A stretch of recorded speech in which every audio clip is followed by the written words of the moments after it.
നമസ്കാരം, കൊട്ടാരക്കര മീഡിയയിലേക്ക് സ്വാഗതം. ഇന്ത്യയുടെ സൈനിക ശക്തിക്ക് കരുത്തേകാൻ യൂറോപ്യൻ വിമാന നിർമ്മാതാക്കളായ എയർബസിൽ നിന്നുള്ള രണ്ടാമത്തെ C-295 വിമാനം ഉടൻ വ്യോമസേനയുടെ ഭാഗമാകുമെന്ന് റിപ്പോർട്ട്. മെയ് 6-ന് രാജ്യത്തെത്തുമെന്നാണ് വിവരം.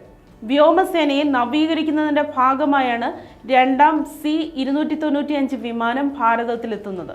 2021 സെപ്റ്റംബറിലാണ് പ്രതിരോധ മന്ത്രാലയം 56 വിമാനങ്ങൾക്കായി എയർബസുമായി 21,935 കോടി രൂപയുടെ കരാർ ഒപ്പിട്ടത്. ടാറ്റ അഡ്വാൻസ്ഡ് സിസ്റ്റം ലിമിറ്റഡും എയർബസും സംയുക്തമായാണ് വിമാനം നിർമ്മിക്കുന്നത്.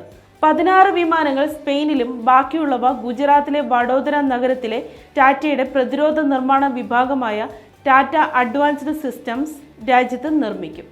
ആദ്യമായാണ് സ്വകാര്യ കമ്പനിയുടെ സഹായത്തോടെ ഇന്ത്യയിൽ സേനാ വിമാനങ്ങൾ നിർമ്മിക്കുന്നതെന്ന പ്രത്യേകതയുമുണ്ട് C-295 പദ്ധതിക്ക്.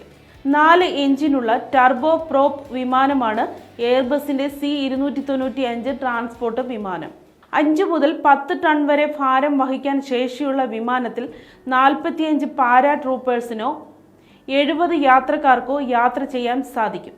വിമാനം താൽക്കാലിക റൺവേയിലും പെട്ടെന്നുയരുകയും ഇറങ്ങുകയും ചെയ്യും.